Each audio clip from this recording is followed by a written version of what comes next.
Hello good morning दोस्तों। आज मैं आपके सामने एलओटी के बारे में फुल डिटेल इन वीडियो लेकर आया हूँ, पोर्टल के साथ विद थ्योरी के साथ रूल्स के साथ। ठीक है, किसको एलओटी नंबर लेना होता है, एलओटी नंबर क्या होता है, किसके ऊपर एप्लीकेबल हो जाता है, सारा ए टू जेड आज मैं बात करने वाला हूँ, जो कि कोई भी आपको नहीं बताता एलओटी नंबर होता क्यों है, किस लिए एप्लीकेबल होता है। कोई सा भी आप वीडियो उठा के देख लीजिए, एक भी वीडियो में आपको फुल इन्फॉर्मेशन आपको नहीं बताएंगे। ठीक है जी। तो मैं आपका सीए, आपका साथी अकाउंटिंग एंड टैक्सेशन फील्ड में वेलकम करता हूं, स्वागत करता हूं। आप मेरे चैनल पर नए हो तो सब्सक्राइब कीजिए, लाइक कीजिए और कमेंट कीजिए, और ऐसे इंफॉर्मेटिव वीडियो के लिए मेरे चैनल को सब्सक्राइब कीजिए। आज मैं जो डिस्कशन करने वाला हूं, एलओटी नंबर के ऊपर सारा कुछ होने वाला है। तो पहला मेरा क्वेश्चन हर एक पर्सन का होता है, जो भी नया फील्ड में होता है अकाउंटिंग में, तो वो कहता है कि एलओटी नंबर क्या होता है जी, व्हाट इज एलओटी नंबर। तो एलओटी नंबर वो एक्नॉलेजमेंट रेफरेंस नंबर होता है जो जीएसटी पोर्टल पे एलओटी फाइल करने के बाद जनरेट होता है। मैंने क्या बोला, जब भी आपको एलओटी नंबर होता है जीएसटी पोर्टल पे जनरेट करके ले सकते हो। ठीक है जी। इसका यूज होता है, अच्छा एलओटी नंबर लेने के बाद आपका किस किस में यूज कर सकते हो जी। एक्सपोर्ट ऑफ सर्विस में यूज कर सकते हो, जैसे आप मैन पावर सर्विस ले लिए, आईटी सर्विस ले लिए, कंसल्टेंसी सर्विस ले लिए। एक्सपोर्ट ऑफ गुड्स में आप यूज कर सकते हो, एसईजेड में सप्लाई में यूज कर सकते हो। अच्छा एलओटी नंबर लेने से आपका ये फायदा होता है ना, कि आप फॉरेन कंट्री में डील करो, चाहे एसईजेड में डील करो, चाहे एक्सपोर्ट करो सर्विस, चाहे गुड्स, उस पर आपको आईजीएसटी की पेमेंट नहीं करनी होती है। सबसे मेन इंपॉर्टेंट बात यही होता है कि एलओटी नंबर लेने के बाद आपको आईजीएसटी की पेमेंट नहीं लेनी पड़ती है। ठीक है जी। और एलओटी नंबर को हम क्या कहते हैं, लेटर ऑफ अंडरटेकिंग नंबर कहते हैं। ठीक है जी। आगे बढ़ते हैं। आपका एलओटी नंबर किसके ऊपर एप्लीकेबल होता है, तो एलओटी नंबर सिर्फ उन टैक्स पेयर पर एप्लीकेबल होता है जो एक्सपोर्ट या जीरो रेट का सप्लाई करते हैं। ठीक है जी। जैसे आप एक्सपोर्ट ऑफ सर्विस में एग्जांपल में देता हूँ, हाउसकीपिंग सर्विस फॉरेन क्लाइंट को देते हो, आईटी की सर्विस देते हो अब्रोड में, फ्रीलांसिंग करते हो आप फॉरेन कंपनी के लिए। ठीक है जी। और एक्सपोर्ट ऑफ गुड्स करते हो आप इंडिया से बाहर माल भेजने का, जैसे यूएसए, दुबई, एल्सेट्रा। एसईजेड सप्लाई करते हो, एसईजेड का फुल फॉर्म क्या होता है, स्पेशल इकोनॉमिक जोन होता है। अगर आप को नहीं पता है एसईजेड क्या होता है, तो आप मेरे चैनल पे कमेंट कीजिए, मैं आपको एसईजेड के ऊपर भी पूरा डिटेल में वीडियो दूंगा। और अगर आपको हमारा कोर्स ज्वाइनिंग करना है तो हमारे कमेंट सेक्शन में प्लीज कमेंट कीजिएगा। ठीक है। तो एसईजेड कंपनी को सर्विस या गुड्स देना हो तो आप एलओटी नंबर ले सकते हो। यानी मैं आपको मोटा मोटी बात बताऊं तो एलओटी नंबर कौन कौन ले सकता है, चाहे वो एक्सपोर्ट सर्विस करो, चाहे गुड्स करो, चाहे एसईजेड को सप्लाई कर रहा हो। एलओटी नंबर लेने का आपका बेनिफिट क्या हो जाता है जी, तो अगर आप एलओटी नंबर नहीं लोगे तो पहले तो आपको उस पर आईजीएसटी का पेमेंट करना होगा एक्सपोर्ट पे। ठीक। उसके बाद आप जब पेमेंट करते हो तो आपको एक्सपोर्ट के ऊपर पहले तो आईजीएसटी पे करना होगा, उसके बाद आप रिफंड के लिए अप्लाई करोगे, तो टाइम लग जाता है रिफंड आने में भी, और उसमें भी आपको बहुत सारे डॉक्यूमेंट अटैचमेंट करने होते हैं, है ना।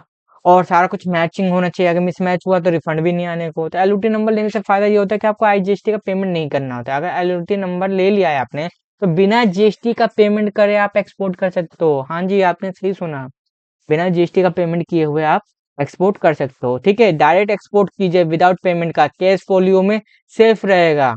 ठीक है जी। कैश फोलियो आप मैनेजमेंट भी सही से कर पाओगे।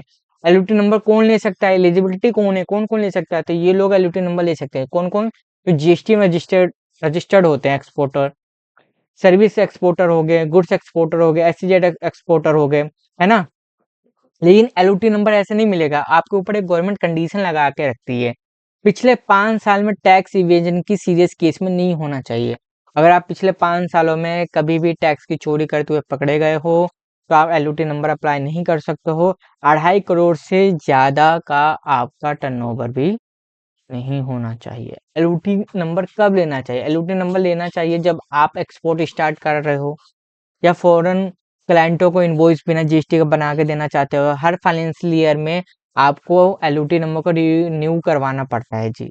ठीक है। एग्जांपल में मान लेते हो 25-26 के लिए अगर आपने अलग एलओटी नंबर लिया तो फिर 26-27 के लिए आपको नया एलओटी नंबर फाइल करना पड़ेगा। ठीक है। वैलिडिटी कब की होती है, कितने परसेंट सोचते हैं यार मैंने एलओटी नंबर ले लेकर उसको रिन्यूअल नहीं करवाना पड़ेगा, पड़ता है जी, हर साल आपको पड़ता है, ये बात आप याद रखिएगा। तो एलओटी नंबर आपको हर साल, वैलिडिटी कितने टाइम की होती है आपकी, एक फाइनेंशियल ईयर की होती है, हर साल आपको एलओटी नंबर रिन्यूअल करवाना होता है। ठीक है। तो वैलिडिटी की बात कर लेते हैं, मान लो कि आपका फाइनेंशियल ईयर क्या होता है बिजनेस का, 1 अप्रैल से लेकर 31 मार्च तक। तो वही 1 साल की वैलिडिटी मिलती है। हर साल आपका एलयूटी नंबर फाइल करना होता है और ये कंपलसरी है। कोई सोच रहे हो कि भाई हमने एलयूटी नंबर ले लिया, रिन्यूअल ना करवाया, ना फाइल करे, तो आपके ऊपर पेनल्टी लग सकती है। ठीक है, तो एलयूटी नंबर कैसे अप्लाई करना है तो मैं आपको स्टेप बाय स्टेप पोर्टल से बताऊंगा, प्लस मैं यहाँ भी आपको बता रहा हूँ। पहले तो आपको जीएसटी पोर्टल पे लॉगिन कर लेना है, जो भी आपका जीएसटी का यूजर आईडी पासवर्ड होगा। फिर उसके बाद सर्विस में जाए, यूजर सर्विस में जाए और एलयूटी को सिलेक्ट कीजिए। उसमें आपको फॉर्म मिलता है जीएसटी RFD 11, जो कि एलयूटी नंबर अप्लाई करने के लिए डिटेल फिल कीजिए। फिर ईबीसी या डीएससी से सबमिट कीजिए। एलयूटी नंबर या नंबर जनरेट होगा। नंबर जनरेट हो जाने के बाद आपको मिल जाता है 24 घंटे के अंदर अंदर। ठीक है जी। पोर्टल क्या है, www.gst.gov.in। ठीक। एलयूटी नंबर के बाद इनवॉइस कैसे बनाएंगे, इनवॉइस में लिखना कंपलसरी होता है। एलयूटी नंबर कितने % एलयूटी नंबर ले लेते हैं लेकिन इनवॉइस पे नहीं लिखते, लेकिन आपका एलयूटी नंबर इनवॉइस पे लिखना मैंडेटरी होता है।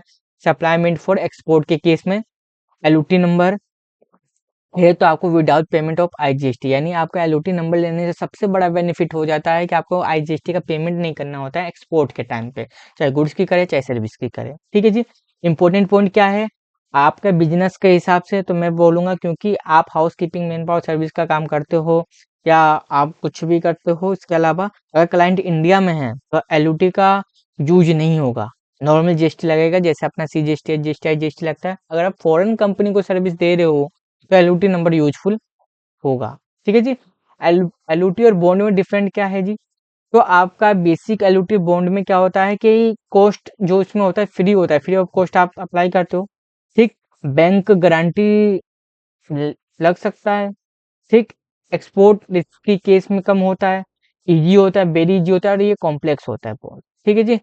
कॉमन मिस्टेक क्या करते हैं लोग, यही गलती कर देते हैं, इंडिया के क्लाइंट के लिए सर्विस देंगे, एलयूटी यूज करना गलत है। हर साल एलयूटी आपको रिन्यूअल करवाना पड़ेगा और इनवॉइस में एलयूटी लाइन में लिखने की जरूरत नहीं है। लेकिन एक्सपोर्ट के केस में चाहे सर्विस करो चाहे गुड्स करो, वहाँ पर एलयूटी नंबर देना पड़ेगा। अगर इंडिया के अंदर ही आप सामान या गुड्स या सर्विस दे रहे हो तो नॉर्मल जीएसटी रेट लगेगा। आइए अब चलते हैं अपने जीएसटी पोर्टल पे। तो मैं आगे अपने जीएसटी पोर्टल पे मुझे एलयूटी नंबर अप्लाई करने के लिए कहाँ आना होगा, सर्विस में आना पड़ेगा। सर्विस में जाके रिटर्न में आना, और सर्विस में आके मुझे कहाँ आना पड़ेगा जी, यूजर सर्विस में आना पड़ेगा। और यहाँ पे देखिए फर्निश लेटर ऑफ अंडरटेकिंग पे मुझे क्लिक करना होगा। क्लिक करने के बाद मैं यहाँ पे आ जाता हूँ। सबसे पहले मुझे अपना एलयूटी नंबर अप्लाई सेलेक्ट करना होगा, किस फाइनेंशियल ईयर के कर रहा हूँ मैं, 26-27 के लिए कर रहा हूँ। एक बात बता दूं, आपको एलयूटी नंबर अप्लाई कब तक करना है, 31 मार्च से पहले पहले। आपको जो भी फाइनेंशियल ईयर एंड हो रहा है और आपको अगले फाइनेंशियल ईयर के लिए एलयूटी नंबर चाहिए तो 31 मार्च से पहले पहले आपको एलयूटी नंबर अप्लाई करना होगा। ठीक है जी। प्रीवियस में कोई एलयूटी नंबर है तो यहाँ पे आप अटैच फाइल कर सकते हो। ठीक। उसके अलावा अगर आपकी प्राइवेट लिमिटेड है, LLP है, तो उस केस में बोर्ड ऑफ रिजोल्यूशन आपको अटैच करना होगा एलयूटी नंबर के साथ। ठीक है जी। तो अगर आप उसके अलावा प्रोप्राइटरशिप फर्म है तो आपको कुछ अटैच करने की जरूरत नहीं है, लेकिन यहाँ पे आपको क्या होगा, रूल के हिसाब से आपको ये तीनों जो कंडीशन है सिलेक्ट करना होगा। ठीक। उसके बाद आपको 2 विटनेस का यहाँ पे आपको डिटेल देनी होगी, उनकी पर्सनल डिटेल देनी होगी। ठीक। क्या ऑक्यूपेशन है बिजनेस के अंदर वो देना होगा। दो दो विटनेस देने के बाद आपको ऑथराइज सिग्नेटरी यहाँ पे सिलेक्ट करके प्लीज डाल के यहाँ पे आपको क्या कर देना है, डीएससी और ईबीसी से आपको फाइल कर देना है। आपको 24 से 48 घंटे के अंदर अंदर आपका एलयूटी नंबर हाथ में होगा। आई होप आप समझ गए होंगे कि एलयूटी नंबर कब फाइल करना होता है, कैसे फाइल करना होता है। आई होप अगर आपको वीडियो अच्छा लगा हो तो मेरे चैनल को ऐसे लाइक और सब्सक्राइब कीजिए।